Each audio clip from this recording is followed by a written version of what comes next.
Hey, everybody, welcome back to another episode of the Nonprofit Show.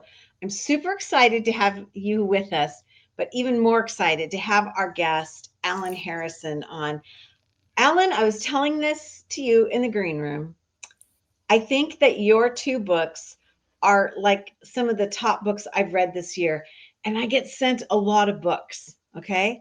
I appreciate that. Thank you. Wow. I just am so into your style of writing. Of course, your message and what you're talking about. But sometimes we get these books and we're like, okay, it's like a slog to get through them, right? But no, this is great. And your work is just beautifully done. So I want to give the old, rah rah shout out before we get into this. Thank you very much. And Yeah. for everybody out there, hello. Scene Change and Scene Change 2 just came out. Okay. And they're available wherever you buy books. Your books. I'm loving it. Well, we're going to talk about something that's really important, and that is it's a two-parter, saving the arts sector, which is really tough. But we're going to be talking about elitism and some of those things that we kind of pander to when it comes to fundraising and how we engage with our funders and our donors. And so I think it's going to be a really interesting conversation, whether you are in the arts sector or not. I think there's so many lessons here for everybody working in the nonprofit sector. So, Alan, I'm just so excited to get going. And I'm also excited to share with everyone that we have immense gratitude for our presenting sponsors. They include Bloomerang, American Nonprofit Academy, Staffing Boutique, Nonprofit Thought Leader, Fundraisers Friday, Your Part-Time Controller, Third Sector Company, and Clear Impact. I'm Julia C. Patrick, CEO of the American Nonprofit Academy. I have this amazing panel of co-hosts. They come from across the country. They do all different things, very diverse in how they serve the nonprofit sector. And I'm thinking today, Alan, we don't have anybody representing the arts and culture section. Well, I have some time on my hands. If you want to add me to your list, I'd be delighted. I did host a radio show for 3 years whilst in Montgomery, Alabama. So yeah, sure, why not? Well, I'm going to have to talk to you about this because we really do need that voice. And so I don't know why I didn't recognize it as much as I have since I started reading your two books. And so, my friend, we're going to be chatting about that.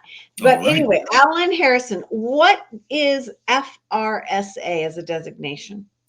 Oh, isn't it? It's just a wonderful affectation that doesn't hurt anybody. It is. I'm a fellow in the Royal Society of Arts. I was nominated for that this year in 2024 and accepted. And so now I'm a member of a club that I never thought I'd ever join and might be as anti-elitist as an elitist club can be. So I'm thrilled to be part of that. They're in London. I haven't even been in the building, but I was nominated and made it in. I think that's fabulous. Well, I'm delighted that you would come here and join us today and really be a part of that. As I mentioned when we were getting going, you have two books, and I think you need to start with Scene Change and then move to Scene Change 2. They're very different. The first one really gives an overview of your thoughts in the arts and cultural segment and of the nonprofit sector.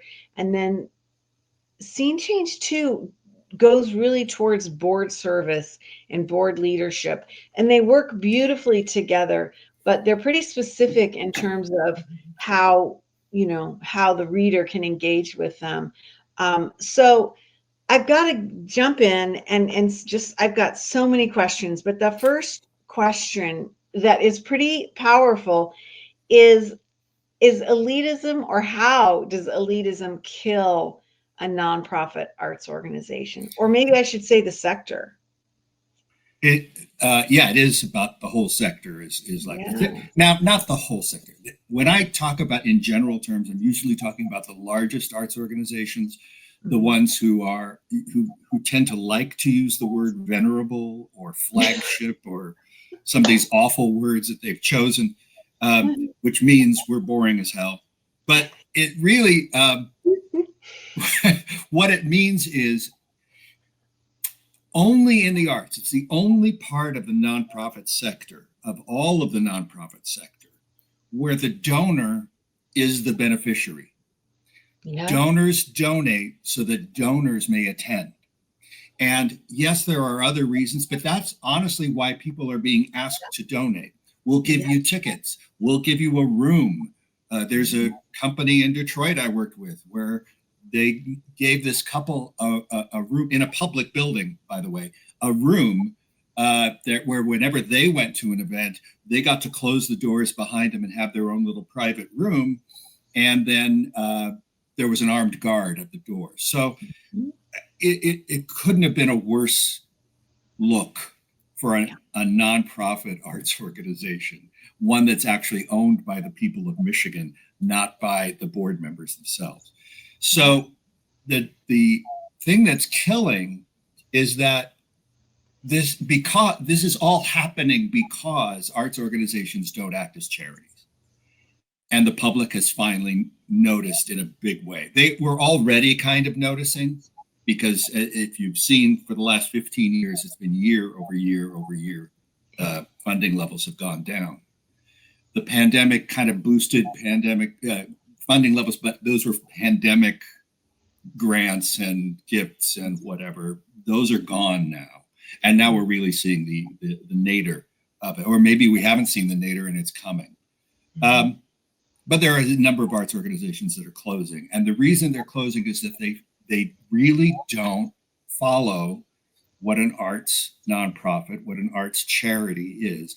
They've decided that nonprofit is just a legal term that says, we can take donations, rather than looking at the responsibilities in Section 501c3 even, where the arts are never mentioned as a tax-exempt activity, and deciding to help people. The ones who are helping people and measuring that, how many people were fed today? How many people were clothed today? How many people got social justice today? How did they get social justice? What were the methods? Counting. There's a company out of in the Midwest called Arts Capacity. They've chosen their community. Their community is made up of the incarcerated. And they not only bring music to those people as performance. That's easy.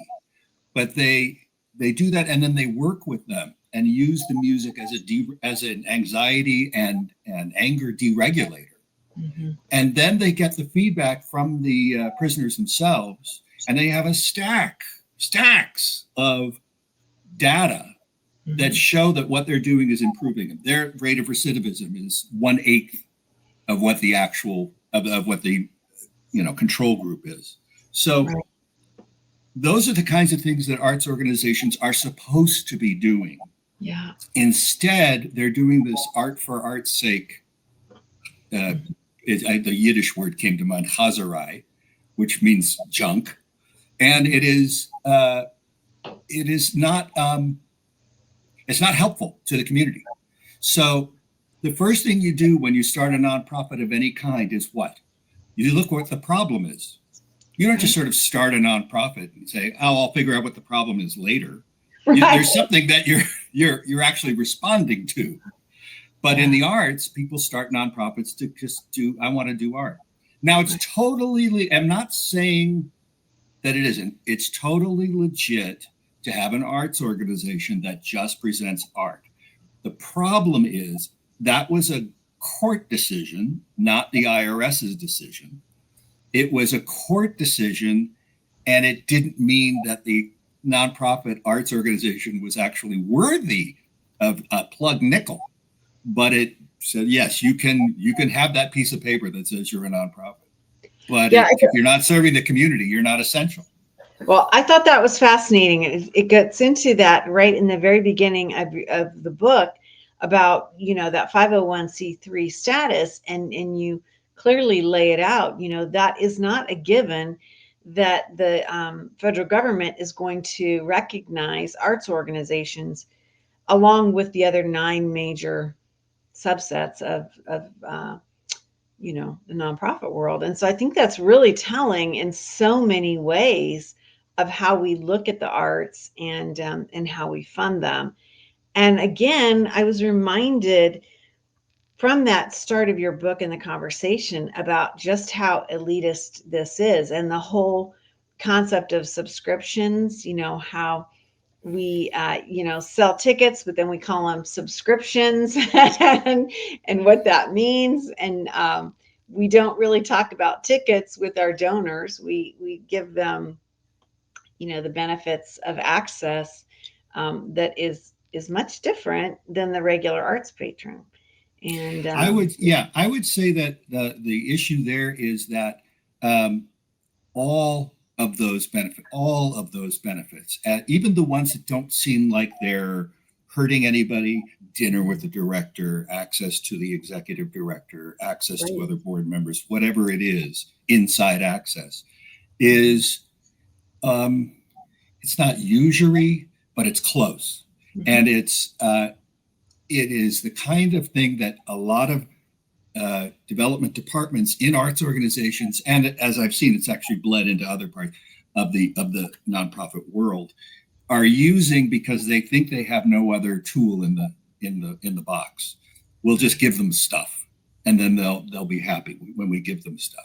Meanwhile, you end up with board members, for example, who have no idea why they're there except as an ATM. Mm-hmm. So it's become a vicious circle. It's a whirlpool of irrelevance. And what I'm trying to do is to kind of hold up the door and say, all right, stop. Yeah. We have to push back and say, let's help people, because that's why we became a charity. And to use the word charity rather than just nonprofit, to get people out of the notion that it's anything but. If you ask an arts organization leader whether they run a charity or not, most of them will say no. Oh yeah. But on the other end, when I've done speaking engagements, and yes, I do speaking engagements, so if you're ever interested, let me know. And I've worked with boards. I love it when I go into a board meeting and I see 20 people there and I say, how many of you have actually read Section 501c3 of the IRS code? That thing that governs why you're an arts organization, why you're a nonprofit organization. The most I've ever gotten back was 10%. Oh, I'm surprised at that. Yeah. The most. And that was once. And when there's 20 people, 10% is 2 people. So it's an easy thing to read. I keep pointing out, it's this long. Yeah. It's 4 sentences. It's pretty clear. It's not written in legalese. And if you're not doing those things, or at least one of those things, mm-hmm. if you're doing 0 of those things, it's not that you're not a nonprofit. It's just that you're a lousy charity. Right. And who wants to fund a lousy charity? Right. Yeah, you're not in compliance as well. And so that leads to a whole nother, can of worms. I want to get into this discussion and shifting a little bit, but yet it does fit in with this. The impacts and the discussion of DEI within the arts and cultural section. It's a fascinating time to be having this discussion with you, because so many organizations for profit are now, stepping back and saying this isn't going to be a part of our, focus or part of our mission. And so it's a little up in the air. Talk to us about this, because it does thread the needle of elitism as well. And what are some of these things that you are recognizing? Well, the first thing I'm recognizing is that most, and by most, I mean nearly all, DEI programs in organizations or statements or worse, the manifestos on the websites, they're all performative. And they did it because George Floyd was killed, and it was a horrible thing. It was a horrible thing. And then Breonna Taylor, and then many, many others killed. Horrible stuff, which means that the DEI process is actually necessary. But you can't just do it because it's popular. You have to do the right thing because doing the right thing is the right thing to do. And I know that sounds simplistic, but it really just is. So in scene change, we talk about DEI in the bathtub. Mm-hmm. So if you think of it in arts organizational terms, but you can translate this to your own organization. So picture a bathtub that's about 7/8 full of water. Okay. Mm-hmm. That water represents the people who currently are part of your program. In arts terms, it's your audience and donors and stakeholders and et cetera, et cetera, et cetera. It's your people who are currently there. Now you represent your DEI programs. You get into the bathtub. What happens? Well, the first thing that happens is your weight and your body mass forces some of the water out of the bathtub and ends up on the floor next to you. So the water on the floor next to you represents the people who didn't really respond well to a DEI program. They wanted to keep the racist, or even if not racist, certainly elitist format of their organization. And there's a hair's breadth difference between racist and elitist. So I will make that mention, but they're both bad. Mm-hmm. And then, so that's the water on the floor. That's the icky water that's on the floor that's no longer in the bathtub. Your bathtub, however, is now full. Mm-hmm. So the water in your tub with you are the people who are a part of your program. Mm-hmm. Do still not only still buy into your program, but are welcoming you with a nice warm bath. They're welcoming you into doing the DEI work that is necessary for you to show that you are actually doing something for your community. Mm-hmm. Now stand up. Once you stand up, you're going to find that there's a lot more room, and you can turn on the water. You can add more water to that tub. And that water are the people who are now joining you because you have a DEI program involved. And it's a much bigger potential pool of, pardon the pun, of people who are going to be part of what you do. Mm-hmm. So it's okay to alienate the people who are elitist and racist. It's okay to let them lie on the floor. DEI is not a both and proposition. Yeah. You don't get to keep your base and then add to it. Anyone who has said that out loud in a boardroom or in a leadership capacity, not only are they dead wrong, they're just not all that bright when it comes to this material, and they really need to go hire a consultant to talk to them about this. Mm-hmm. And to be disabused of the fact that they can keep their base and then add people to it. No, you're going to lose some of your base. That's okay, because the people that you're adding to it is a much bigger group of people, and frankly, people who are more active in what you do because they're thrilled about what you do, not just, sitting there. I think it's fascinating because that's not what we hear or say or think about. We do think of it as an add-on and expanding what we're doing, as opposed to being willing to say we're going to have to walk away from some things, and that's going to be frightening, but it will actually result in healthier situations, right, in the longer term. Do you want to be associated with the people that are walking away because they're walking away because, there are Black people here now? I know. No. That's the thing. That's the thing. I think, you have to be brave and do the right thing, but also be honest and say, this is not going to play out well for some people. They're not going to like this, and they're not going to appreciate it.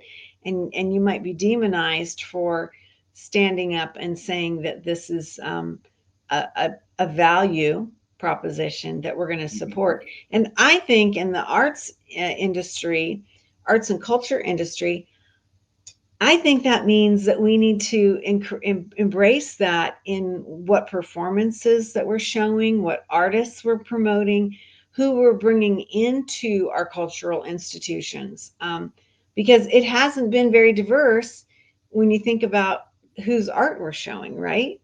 And the white folks that are running it, the white folks that are running it, and I have to admit, I was one of them.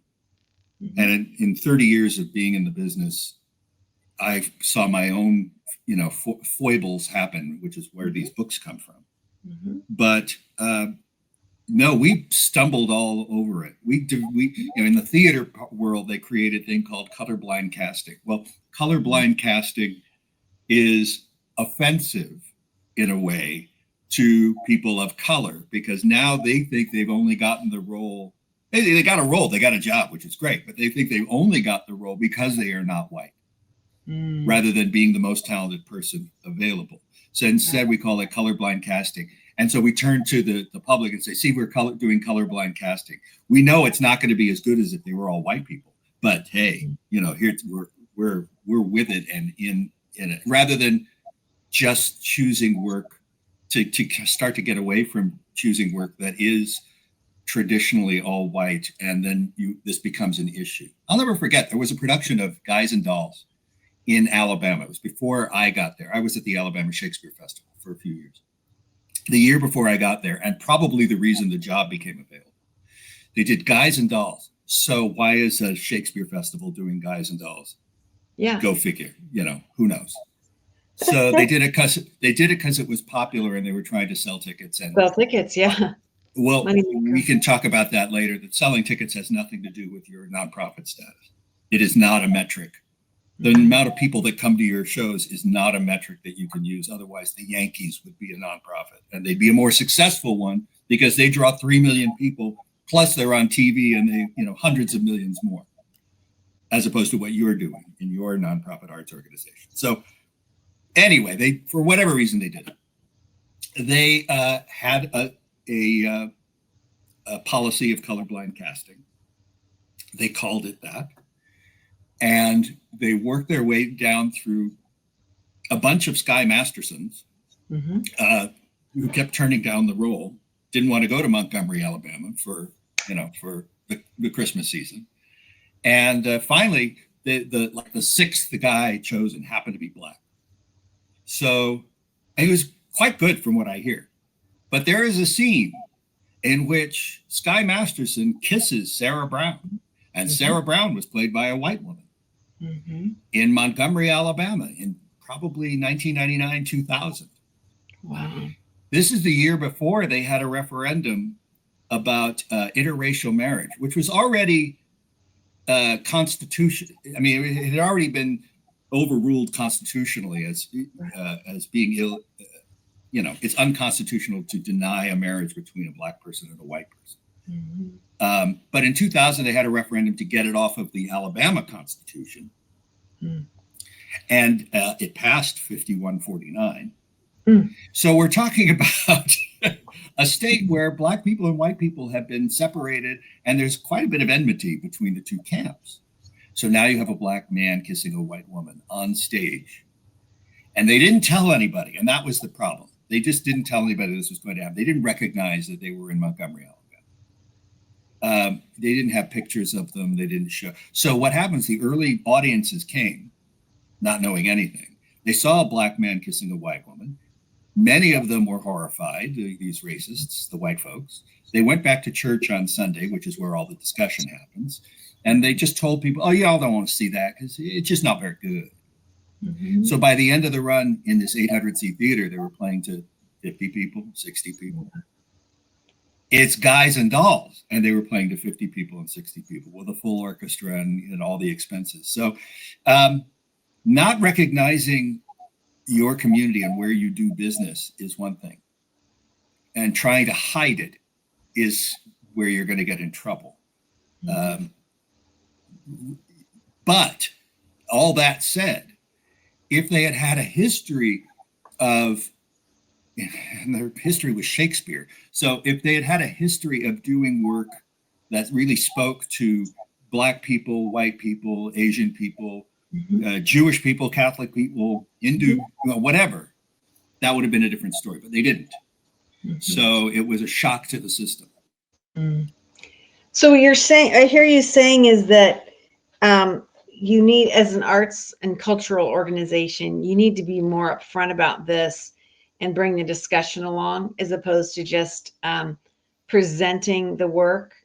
I think about the number of arts organizations across this country that are now doing talks, before or after, and doing discussions and bringing in their leaders and their talent to have reflections on what the art presented has meant. And I think that is, I know somebody who attends these events. I love that. I think it's very, very interesting, and it teaches me something new every single time that maybe I had missed, right?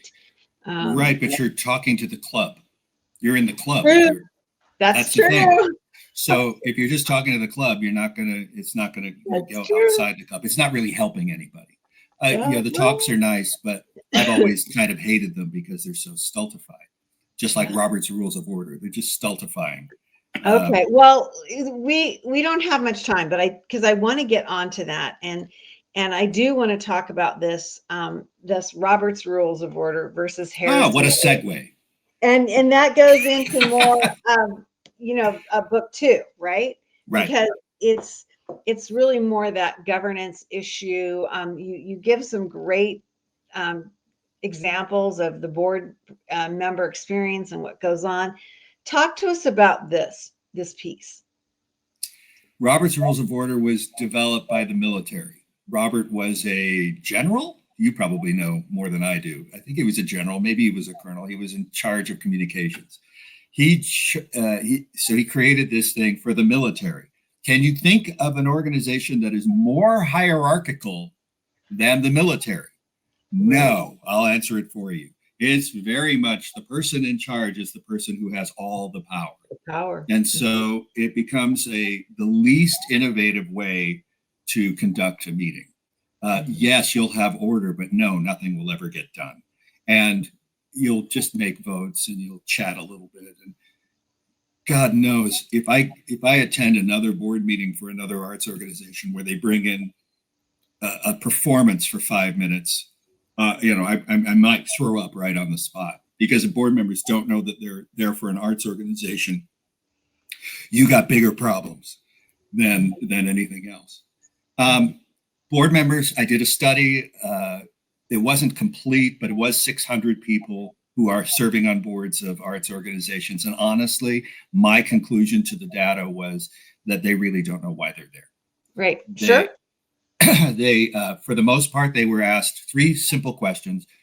What is your most important responsibility to the organization? What is your board's most important responsibility to the organization? And what is the most important responsibility that is currently lacking in your board? And fundraising was the first answer on all 3. So they asked me to fundraise. The board's biggest issue is to fundraise, and what we don't do well is fundraising. Right. So, but then when I did some qualitative research afterwards, fundraising to them meant writing a check. It didn't mean going out into the community. It meant writing a check. So if you treat your board like ATMs, no wonder they don't want to be there. No wonder you have people who keep looking over there and say, well, when's this board meeting over? That kind of thing, rather than actually achieving something within the board meeting time. And so the way that I look at part of what led to Harrison's Rules of Order was to stop wasting time on things that have already happened that can't be changed. Time is very valuable in board meetings. Let's say you have 20 people in the room. Let's say their consulting fee would have been $100 an hour. That's $2,000. Let's say your board meeting goes 2 hours. That's $4,000. Let's say you have 10 board meetings a year. That's $40,000. If your organization was spending $40,000, you want to talk about the past or you want to talk about the future? My sense is that the executive director's report is about the past. Here are the numbers. Here's what, if you want to see, how we're doing financially, that's great. Here you go. Blah, blah, blah. Done. Send that 2 weeks ahead of time. Let everybody digest it. Call the executive director with questions. Call the board chair with questions, whatever. But it's not for the board meeting. The board meeting is about the future. So let's start planning. What's the next step? What do we do next?